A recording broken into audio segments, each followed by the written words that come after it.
Panorama sur RCI. Bonjour à tous, c'est Panorama, l'émission de mode et de santé. Aujourd'hui, je suis avec Madeleine. Salut Madeleine. Salut Sandra. On va vous présenter comment faire la rénovation ou bien la décoration d'un logement des personnes âgées ou à mobilité réduite. Parce que pour cette communauté, l'aménagement serait plus compliqué. Ben oui. La structure de la maison doit être adaptée à ses capacités physiques. Donc des mesures d'adaptation du domicile aux possibilités de la personne doivent être mises en place. Effectivement Sandra, parce que certaines affections comme l'hémiplégie, les scléroses en plaques, ça entame essentiellement le capital moteur de la personne. Et d'autres affections aussi comme de démence en général, de la maladie d'Alzheimer en particulier, altèrent les facultés cognitives du patient.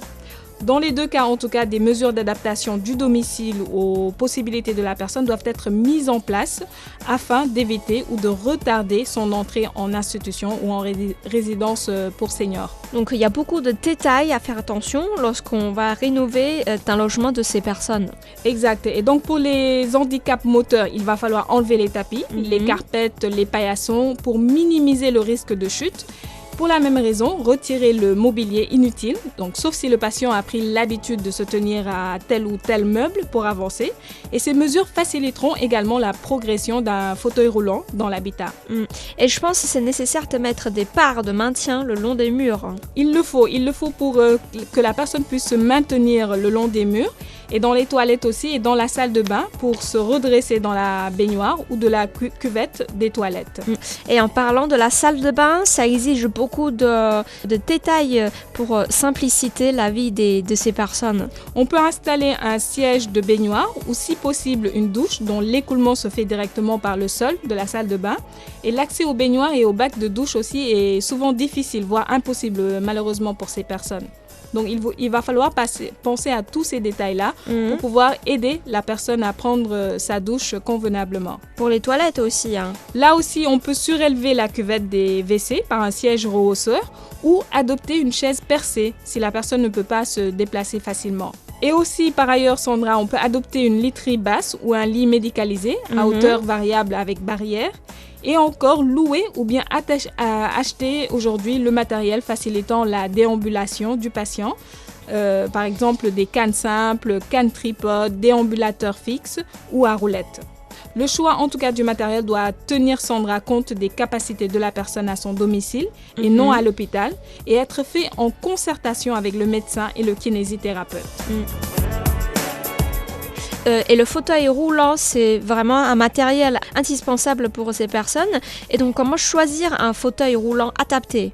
Ça doit être adapté déjà à sa corpulence, à son handicap physique. Peut-il utiliser ses bras pour tourner les roues, par exemple, ou préférera-t-on un fauteuil hémiplégique qui se manœuvre avec une seule main, voire un fauteuil électrique ? Il faut se poser toutes ces questions avant de choisir un fauteuil roulant pour le patient. Aujourd'hui, ça existe des coussins anti-escarres aussi. Oui, c'est utilisé même pour des personnes qui n'ont pas de problème moteur. Donc, parfois en avion, on utilise des coussins anti-escarres pour se protéger le cou. Et donc, c'est aussi valable pour les personnes à mobilité réduite. Il faut leur acheter un coussin anti-escarre à la taille du fauteuil roulant.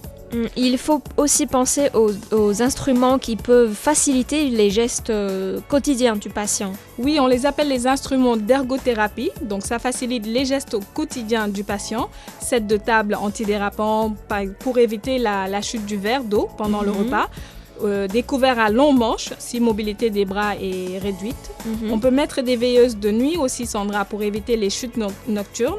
Et enfin, il faut prévoir un bassin et un urinal pour les mictions nocturnes afin d'éviter à la personne de se lever pendant la nuit et de chuter. Il y a vraiment beaucoup de détails à faire. En fait, il faut imaginer beaucoup de situations urgentes, beaucoup de détails au quotidien pour installer tous ces instruments. Et justement, en parlant de situations urgentes, Sandra, on peut aussi adopter des téléalarmes ou bien des télésurveillances. C'est un système que le patient conserve toujours sur lui, qui lui permet d'appeler les secours si besoin en appuyant simplement sur un bouton. D'accord. Donc parfois c'est connecté avec les smartphones ou un autre appareil, mais qui soit toujours à côté du patient pour pouvoir prévenir les urgences. D'accord. Et par la même occasion, Sandra, la pièce où vit la personne doit être proche du téléphone, d'une canne, de la télécommande, des mouchoirs, des magazines, ce qui réduit le nombre de chutes, car le malade n'a pas à se lever pour chercher ce dont elle a besoin. Donc, ça, c'est très très important d'avoir un téléphone proche de lui tout le temps, au cas où pour demander des secours, demander les aides des voisins et des familles. exact. Et ensuite, on va donner des conseils pour rénover d'un logement des personnes qui ont une maladie d'Alzheimer. Oui, là aussi c'est assez délicat et il ne faut pas déplacer les repères familiers du patient. Tout ce qui est meubles, bibelots, donc ça va lui faciliter un peu ses repères et sa mémoire, et mettre une horloge aussi dans chaque pièce, bien lisible, ainsi qu'un éphéméride dont la personne arrachera une page par jour. Donc cette mesure, c'est en vue de favoriser l'orientation de la personne dans le temps. On peut aussi écrire lisiblement par-dessus, par exemple au-dessus du téléphone, le nom, l'adresse et le numéro de téléphone de la personne. Parce que la personne atteinte de l'Alzheimer a besoin de se rappeler de tout, mais vraiment tous les jours. Et il faut aussi rédiger des modes d'emploi simplifiés de la télévision, de la radio, de la cafetière. Multiplier les pense-bêtes, les post-it, les ardoirs effaçables. On peut installer aussi dans la cuisine, par exemple, une ardoise divisée en 2 colonnes. Les choses à faire, les choses faites que la personne remplira tous les jours avec l'aide éventuelle de sa famille ou bien des soignants. Aujourd'hui, des téléphones programmables, c'est très pratique pour ces personnes. Par exemple, comme on avait dit tout à l'heure, il suffit d'appuyer sur une touche 1 pour appeler les enfants.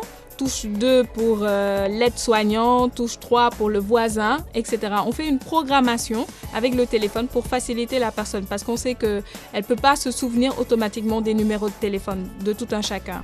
Et ben aussi, c'est ce qu'ils ont fait pour les personnes âgées aussi, de mettre un papier où il écrit le nom, l'adresse, téléphone d'un proche à joindre dans ses poches des manteaux. Exact.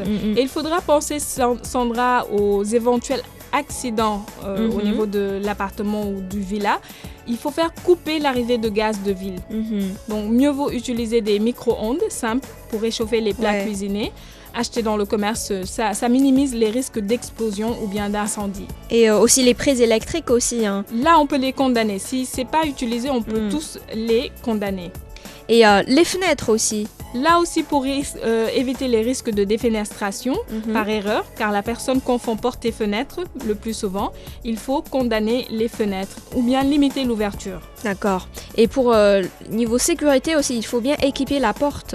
Oui, on peut équiper les portes avec un œilleton qui va permettre de voir qui se présente au domicile, éviter les chaînes à la porte, donc la personne risque de s'enfermer chez elle parfois. D'accord. Et je pense que ce qui est pratique pour une personne qui reconnaisse la maison, c'est de dessiner des symboles sur les portes. Oui, tout ce qui est toilette, chambre, salle de bain, il faut dessiner des symboles. Il faut adapter dans ce cas aussi les téléalarmes et il faut aussi expliquer à l'entourage, c'est-à-dire aux commerçants, aux gardiens d'immeubles, que cette personne souffre des difficultés, a du mal à se rappeler des choses. D'accord. Donc dans ce cas-là, un voisin pourrait l'aider s'il rencontre la personne en bas de chez elle, donc à retrouver son immeuble ou bien à retrouver sa porte. Merci Madeleine aujourd'hui pour les conseils de A à Z pour les décorations, la rénovation d'un logement pour des personnes âgées et des personnes à mobilité réduite. J'espère que ces conseils ça peut vous aider et merci les chers auditeurs de nous avoir suivis et notre émission c'est